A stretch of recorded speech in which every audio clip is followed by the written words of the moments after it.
Veronica, as mass evacuations continue at the Kabul airport, local Afghans and their supporters joining together today to make their voices heard. Take a listen.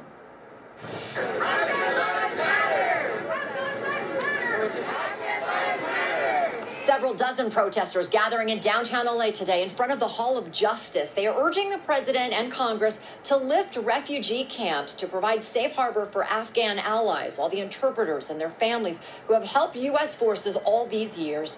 They say they are speaking out for all of those who cannot, especially for the women and children whom they say are now the targets of the Taliban.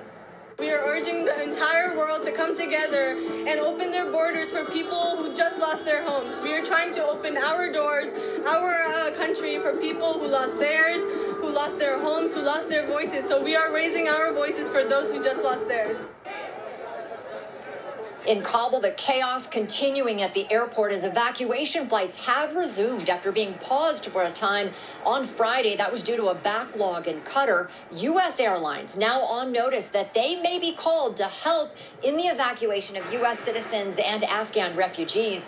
This coming as there are new potential Islamic State threats against Americans in Afghanistan. The U.S. Embassy now telling Americans not to go to the Kabul airport unless they have explicit instructions from a U.S. government official. That is all because of these potential threats outside of the airport. So growing concern there at the Kabul airport. Meanwhile, 3 flights landed in Washington yesterday carrying Afghan refugees who are now headed on their way to Fort Bliss in Texas.